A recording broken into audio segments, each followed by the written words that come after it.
I woke up and decided that I had a maths test that day, which wasn't good because I hated maths, so I stayed at home. Now, in my memory, I remember I think it was January, and I have thought about it, and I think it was 1943. We went out into the garden, and Mum said, "You can help me put the washing out." So I was facing, if I could say it, up the road. Mum was facing down, facing the school. You could see the school from any garden you were in. I heard this noise, like pop, pop, pop, pop, pop, but I thought, no, what's that? What's that? Well, I know now that it was machine gunning. And I looked up, and as I say, about the height of these trees out here, these big oaks, that's where the plane was, quite clear. And I said to my mother, "There's a German plane." The siren had gone at Bromley, and when the siren went at Bromley, which was just out of our area, ours was the next one to go, and that was opposite the school. But ours hadn't gone. So we weren't expecting any raids, because the Blitz was over, more or less. But this must have been one that got through. Whether he'd lost his squadron, I don't know, but he was coming straight down the road towards me, practically at eye level. And I remember my mother grabbing me and running me into the house and stuffing me under the stairs, because that was supposed to be the safest place in the house in those days, under the stairs. And we heard this enormous bang. And I think my mum thought that the plane had crashed, because we say we were under the stairs. And then it was all, we could hear bangings and noise, and then it all went quiet.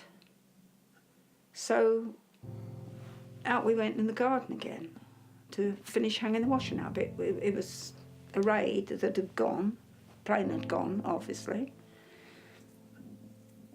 But this time I was facing the other way, so I was facing the school.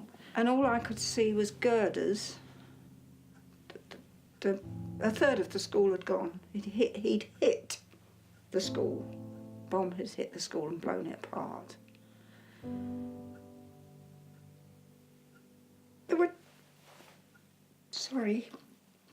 were babies in there. There was children in there at school, which they wouldn't have been had it not been that the Canadian soldiers that were parked up the road somewhere or up out of the area had decided to take them to the pantomime at the local theatre, so that they were all in their best clothes. They'd all brought the lunch with them, and they were sitting in the hall having their lunch.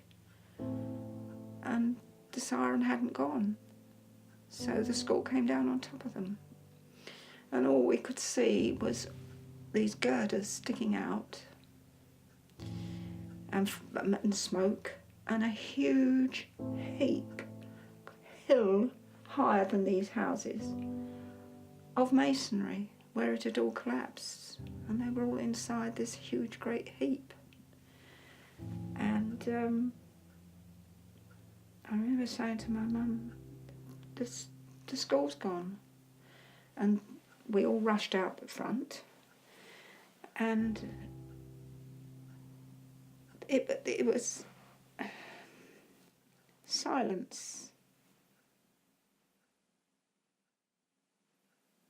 They couldn't put it on in the newspapers, pictures, because Churchill thought it was bad for morale.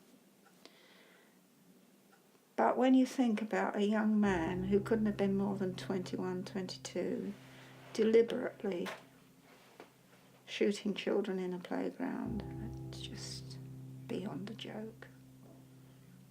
Beyond it.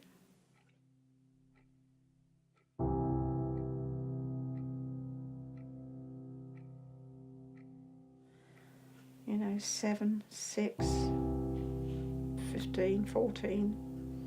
Dreadful, dreadful.